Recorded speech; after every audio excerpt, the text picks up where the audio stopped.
The Iranian Security Council has confirmed that 8 people have been killed and hundreds arrested after what turned out to be one of the bloodiest clashes in months between protesters and police in the country's capital. The nephew of former presidential candidate and opposition leader Mir Hossein Mousavi is reportedly among the dead. And witnesses said police fired tear gas to try to disperse the crowds. The opposition urged people to take to the streets in defiance of official warnings against protests during celebrations for the Shia Muslim festival Ashura. And we're now joined live by Mohammed Mirandi, a professor from Tehran University. Mr. Mirandi, thank you very much indeed for your time. So this turned out to be one of the bloodiest confrontations in Iran since the demonstrations followed the disputed June the 12th presidential poll. What in particular has triggered these latest protests? Well, the problem was that it was Ashura Day, and it was a day of mourning throughout the country because people go out to commemorate the martyrdom of the grandson of the Prophet of Islam. And people were on the streets carrying out these commemorations, and a group of 1,000 to 2,000 people, they took to the streets, and they were quite violent. And they were, of course, protesting against the Islamic Republic in general, but they were also throwing stones and attacking public property as well. And that not only forced the police to respond, but also the general population, which was in mourning in the surrounding areas, they confronted them. So it was basically a lot of people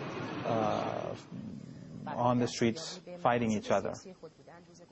Okay, and what can you tell us about the scale of the protests? What section of Iranian society is involved, and who's believed to be orchestrating them?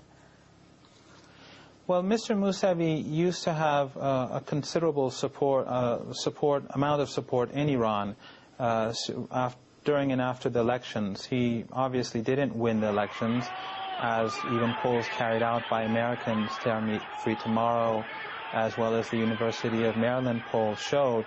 Mr. Ahmadinejad clearly did win, and Mr. Mousavi never provided any evidence to show otherwise.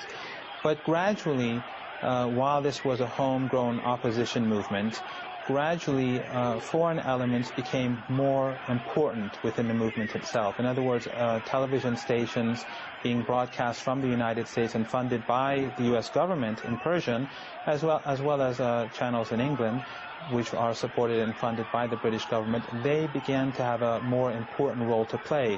And for example, the rally that they held on Ashura was propagated by these television channels being beamed in from abroad. So as time went by and Mr. Mousavi became, in the eyes of many, more aligned with Iranians outside the country who are themselves backed by the United States, many of his traditional supporters distanced themselves from him. So the reformist movement has really fractured into different groups, and now the more traditional ones are very much opposed to what happened and what he is doing and what his people are now doing. So the numbers are much smaller now, the protesters, but they're much more violent and radical than they were before.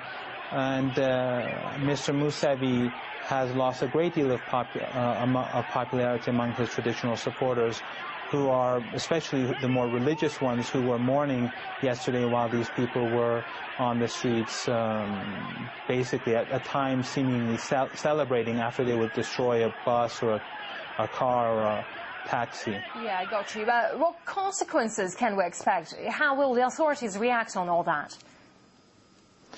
Well, I think in general, the authorities have been trying to be very patient with him, and as we all know, Mr. Mousavi has not been arrested, or there's never been any move to arrest him or Mr. Karoubi or any of any of his close family members.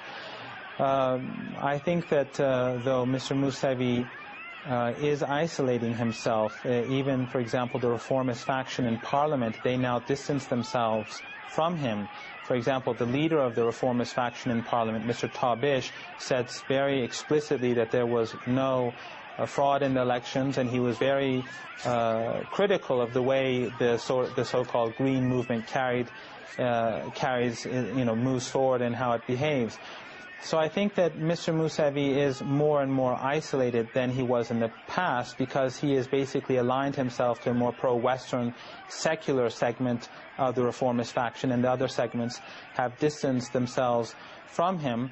So, but it's not clear what will happen from here. It is somewhat extraordinary that of the people who were killed, a couple of them, 3 of them, it is known, 2 of them were hit by a car and a third fell from a high place. It is very significant for the Iranians that his nephew was shot in the midst of these protesters, and many feel here that this may have been an assassination attempt by terrorist organizations in order to increase tension in the country, because no one gains from the killing of his nephew, and it's very extraordinary to see that how he was chosen from that crowd to be shot at, and he was Professor killed Mohammed immediately, Marandi, apparently. thank you very much.